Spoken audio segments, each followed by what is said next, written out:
Güzellik.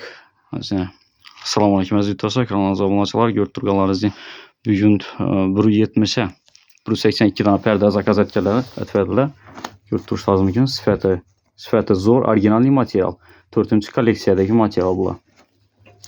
Tayyorlovda hech qachon adashmang. Mana prostoylar ham bor, original ham bor. Bular original tovarlar bular, ham qalin bular.